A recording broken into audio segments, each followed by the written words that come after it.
Buen día, nosotros somos el equipo 3 y vamos a hablar de técnicas de sutura. Vamos a tener como introducción que cualquier procedimiento quirúrgico va a constar de 4 etapas, como lo son el corte, el control hemostático, la disección, tracción, la separación y la exposición. Por lo tanto, vamos a tener que hacer una reparación para poder afrontar los planos que se incidieron en el paciente para favorecer la cicatrización. Vamos a tener algunas definiciones, como lo son la sutura. Es una maniobra quirúrgica que consiste en unir los planos seccionados y fijarlos hasta que se complete el proceso de cicatrización. El tiempo se le va a llamar de reconstrucción o de síntesis.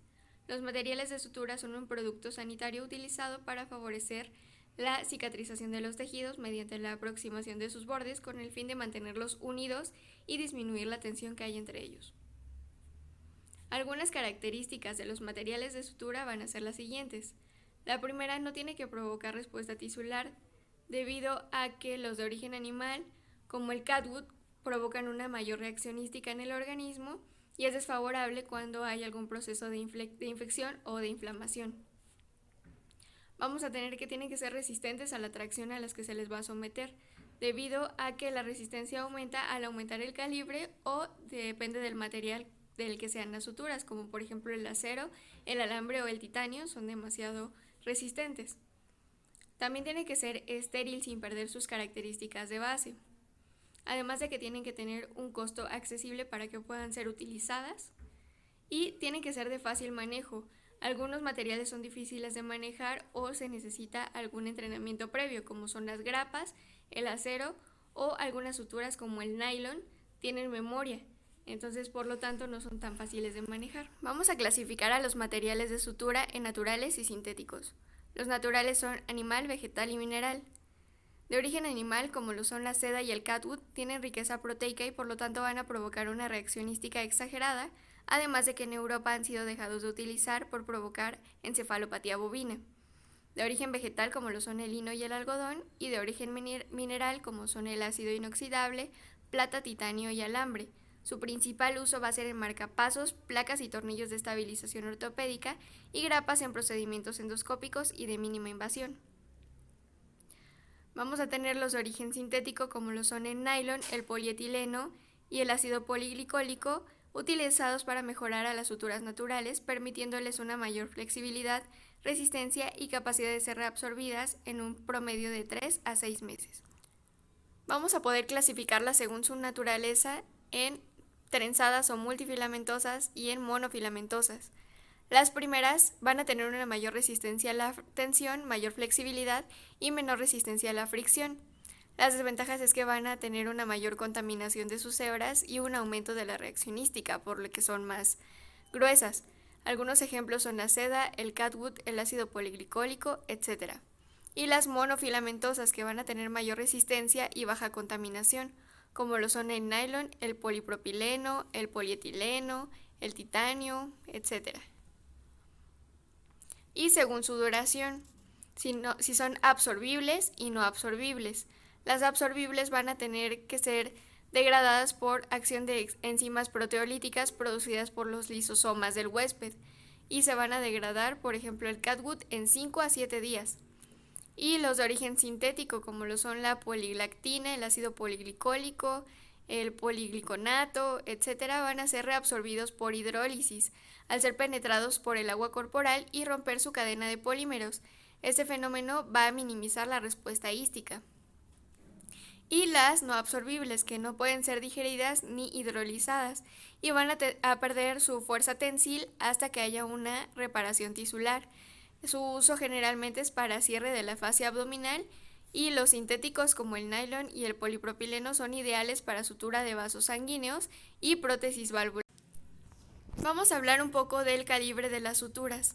La definición de calibre va a ser un hilo seccionado de forma transversal y según la United States Pharmacopy, que va a tener un sistema de ceros y números, un cero va a equivaler a 3.5 décimas de milímetro, 2 a 3 décimas de milímetro y en calibres de mayor grosor 1 va a ser equivalente a 4 décimas de milímetro y 2 a 5 décimas de milímetro. Por lo tanto, en la imagen que les puse acá, la sutura entre mayor ceros tenga, más delgada va a ser y entre más grande sea el número entero, más gruesa va a ser nuestra sutura. Las agujas quirúrgicas van a poder ser clasificadas según una inserción del hilo en ojo simple, ojo automático, ojo francés y las atraumáticas. Estas últimas van a ser las más utilizadas debido a que el orificio que hace la aguja no se agranda al pasar el hilo, por lo tanto ahorran tiempo y aparte son desechables. Sin embargo, tienen un costo más alto, pero son las que más se utilizan para no traumatizar el tejido del paciente. Vamos a tener que clasificarlas según su cuerpo en rectas, curvas y mixtas. Las rectas se manejan en piel u órganos exteriorizados de las cavidades y siempre se van a tener que manejar con la mano. Las curvas se manejan con un portaagujas y se usa en planos más profundos donde la aguja recta va a lesionar los tejidos. Y las mixtas o medias curvas se manejan con la mano y no son de uso común en cirugía. Sin embargo, se utilizan en cadáveres y en autopsias. Y según su punta va a haber agujas cortantes de sección redonda, de espátula o de sable. Las de aguja cortante van a ser su punta en pirámide triangular y va a ser utilizada en piel, aponeurosis y fascias.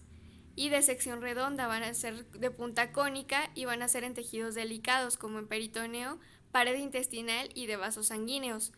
Y de espátula o sable, que más bien hacen una hendidura, no tanto un corte, y son utilizadas en oftalmología. Y las de trocar o lanza, que van a ser utilizadas en fascias y en Hola, cartilagina. yo soy Jessica. Continuando con el tema, vamos a hablar de la abertura de los paquetes de sutura. Estos paquetes se surten estériles de fábrica. Cada paquete cuenta con doble envoltura. La primera cubierta es transparente, como se puede ver en la imagen, y va a tener dos aletas o pestañas que se toman entre los dedos índice y pulgar para separarla sin tocar el paquete interior, que está estéril. El enfermero instrumentista puede tomar cada paquete con una pinza de anillos estéril o con la mano enguantada para llevarla al campo operatorio. Bueno, el paquete interior va a ser de un color diferente de acuerdo a cada tipo de material. Este va a estar rotulado e indica su calibre y tipo de aguja con el que está armada la sutura.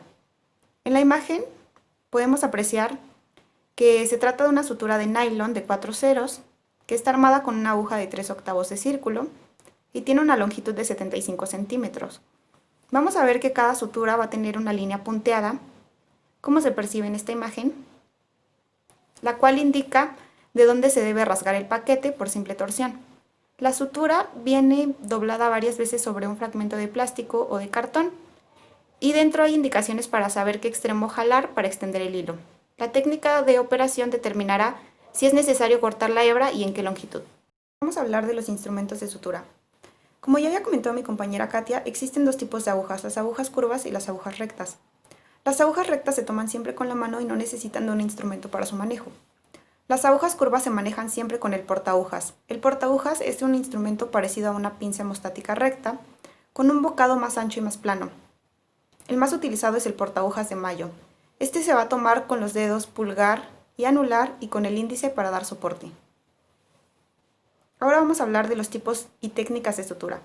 Vamos a ver que existen dos puntos de suturas: los puntos perforantes y los puntos no perforantes. Los puntos perforantes traspasan el espesor total del tejido, por ejemplo las capas muscular, mucosa, submucosa y serosa del yeyuno. Y los no perforantes traspasan solo alguna de las capas, por ejemplo la mucosa y la submucosa del intestino delgado. En grandes rasgos se puede hablar de que existen dos tipos de suturas: la sutura continua y la sutura discontinua. La sutura interrumpida o discontinua se van a utilizar varios puntos separados a fin de repartir la fuerza de tensión de la herida de manera equitativa entre ellos. Al contrario de lo que se cree, los puntos separados no actúan solos, sino que colaboran con el resto de los puntos para mantener los tejidos afrontados. La ventaja de este tipo de sutura es que si un punto se afloja o se rompe, los demás pueden mantener el tejido aproximado o afrontado. Punto simple. Este es el más antiguo y el más difundido. Va a ser de gran utilidad cuando los tejidos a afrontar no ejercen una gran tensión. Su uso es universal y puede emplearse casi en cualquier circunstancia si se desconocen otros puntos de sutura. Su realización es relativamente sencilla. Vamos a ver que vamos a tener un punto de entrada, que sería el número 1. Este se va a encontrar de 0.5 centímetros a 1 centímetro del borde distal de la herida.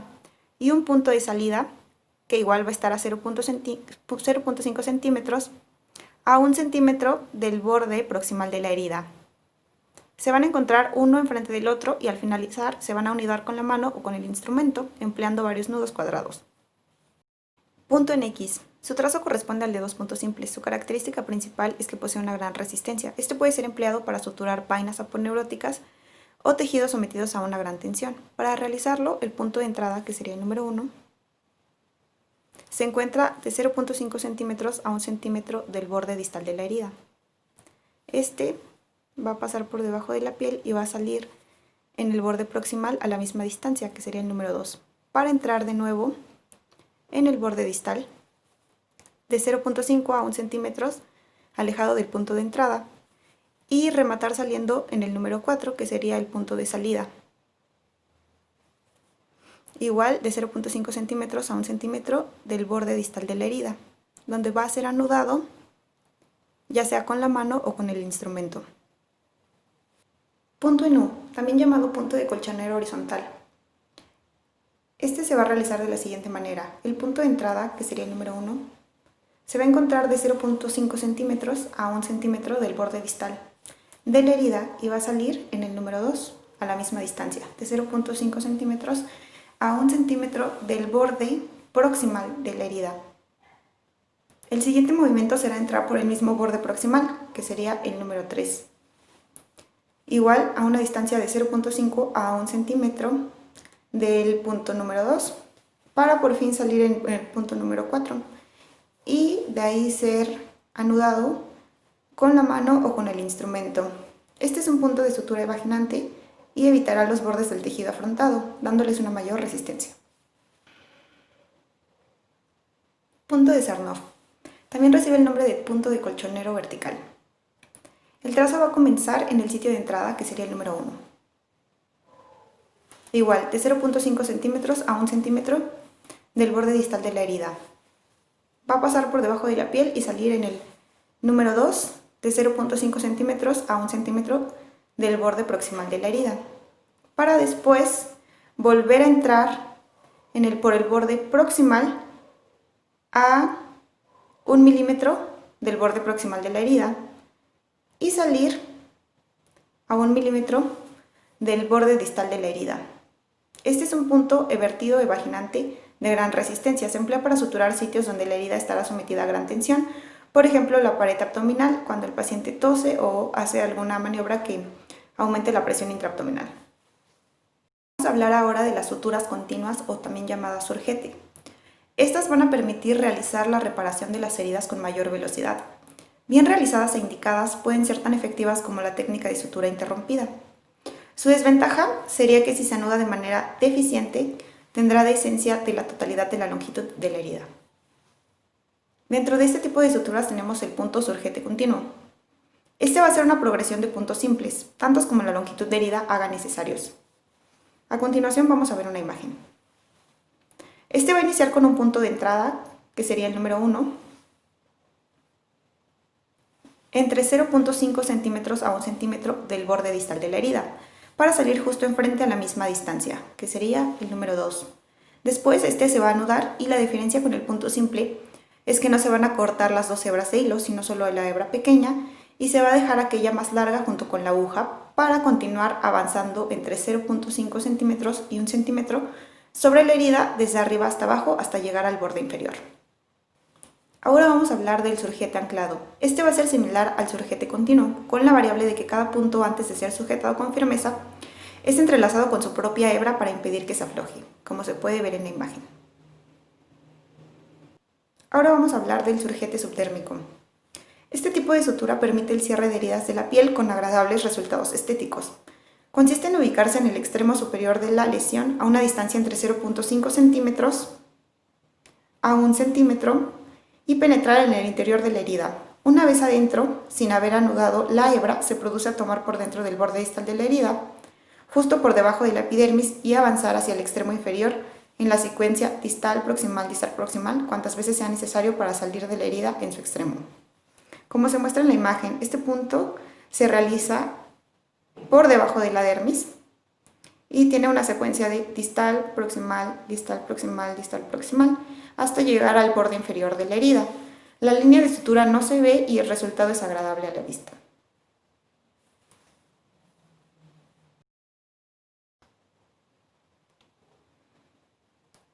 Esto sería todo por el tema de técnicas de suturas. Gracias por su atención. Esperemos que se encuentren bien y hasta luego.